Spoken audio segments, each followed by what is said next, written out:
Hello third year. In the previous lecture we have discussed the information model, in which we have seen that there are three types of information model. The first one is DFD, that is data flow diagram, that is already discussed in the previous lecture. The second is ER diagram, that is entity relationship diagram, and third is decision table. Now the second one we are going to discuss, that is ER diagram. ER diagram is basically the tool for solving the problem, or we can also say it is the detailed logical representation of the data for an organization. In the ER diagram we have some special symbols like in DFD. In this there are mainly three constraints. First is entity, the second is relationship, and the associative attributes of that relationship. So the first term is entity. What is entity? Entity is the defined as its own identity which distinguish it from the other entity. It is denoted by the rectangle symbol. As shown in the diagram, you have seen that the student is an entity and it is shown in the rectangular box. So we can say that student is the special or unique entity through which we can show its relationship by its attributes like student name, student ID, which we can see later.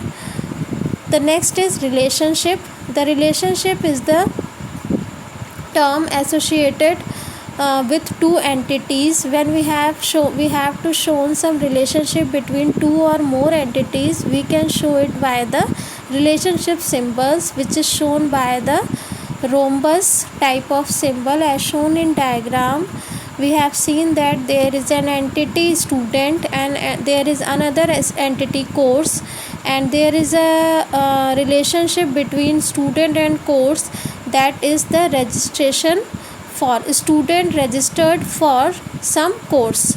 So this is the relationship between the two entities, student and course. The third is attribute. Before attribute discussion, we are going to discuss the degree of relationships. We have different degrees of relationship, which means how many entities are related with one another. So there are basically three types of relationships. The first one is unary, the second is binary, and third is ternary. The unary means which have degree 1, which means there is only one entity and its relationship. For example, as shown in this diagram, the unary is also called the recursive relationship because it is one to one. As shown in diagram, if we have example, the person is only one entity and its relationship is married to. We know that person is married to some person, so it's a single entity relationship. So we can show it by only one entity and only one relationship, that is married to. So this is one to one unary relationship. There is one more example, one to many. In this there is only one single entity, student is a friend of one student, is a friend of many students. These three lines shows that the student, one student is related to the many students. So this is the example of one to many unary relationship. The second is binary relationship. In this we have two entities, student and student ID. Binary means two, in which we have two entities. For example, student is assigned to student ID. So this is binary one to one relationship. Second example is binary one to many relationship. One student is enrolled for many courses. These three lines shows that many. One student is enrolled for many courses. Entities are two, but the relationship is one to many. The third type is binary many to many. In this the entities are binary means two, students, many students registered for many courses. So these three are the binary relationship. The first is one to one binary, second is one to many binary, and third is many to many binary relationship. The third type of relationship is ternary relationships. In ternary relationship, as the name suggests, it has three entities, three instances. For example, there is a teacher, student, and subject is an entity, three entities. And we have seen that there is a ternary many to many relationship. Many students may have many teachers and they are teaching many subjects. So this is the ternary many to many relationship. So this is all about your relationship. In the relationship, we have seen three types of relationship: unary, binary, and ternary. The one more important term is also there, which is cardinality. Cardinality also shows the how many instances are matches. So definition of cardinality is the relationship which is defined as the number of instances of an entity being associated with each instance of other entity. We have some special symbols for cardinality as shown in figure. If there is small parallel lines, we can say that it is a mandatory or important cardinality, necessary cardinality, which is shown by the parallel lines. The second is only single parallel line and small n, which means there is 1 to n, many, which means many, that is starting from 1 to n. n means the last number, the last limit of that number.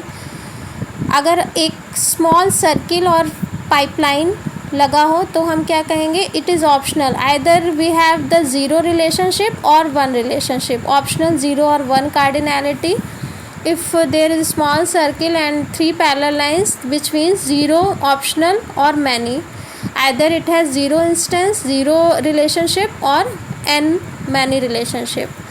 So if we have example, draw the ER diagram for the following statement. Each country has a country flag. So we can say that each country, which means one country is an entity, flag is an entity, and we have to show it with cardinality. Each country means there is mandatory field. So country has its own flag. Each country has its own flag. हर एक country का एक unique flag होता है, तो दोनों ही side आपकी क्या field रहेंगी, mandatory field.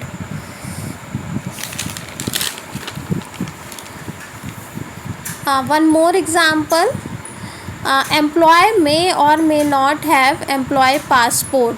In this, employee is an entity, so we have shown it in rectangular box.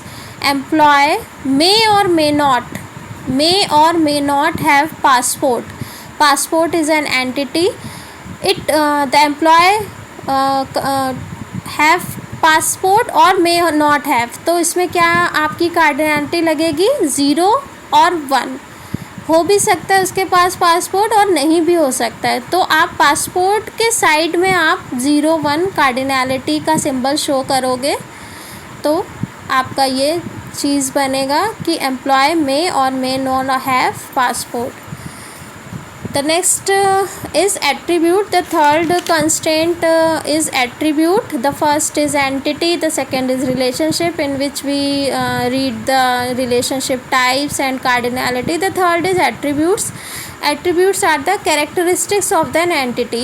Okay, what are the properties or characteristics of an entity? For example, if we have the student entity, so the characteristics of a student may be student ID, his or her name, address, mobile number.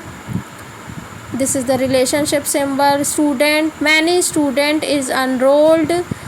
in AKTU University. So this is the diagram in which we have the entity, in which we have the relationship, in which we have the attributes.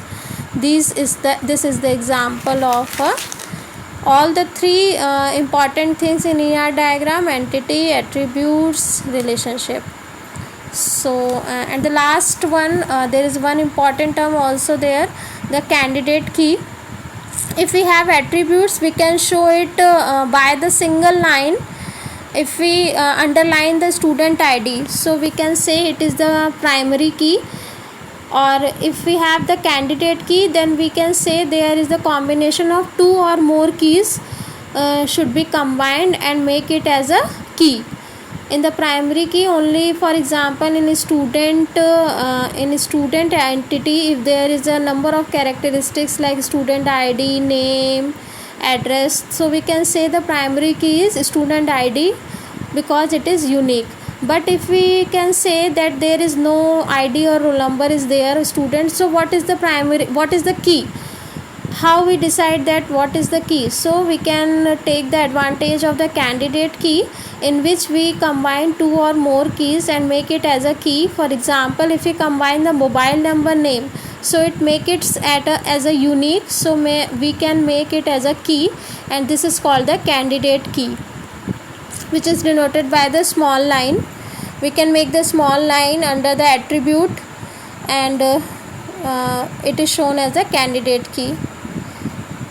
So this is all about your ER diagram. In the next live class, we discuss the decision table, and I think it's clear. So thank you.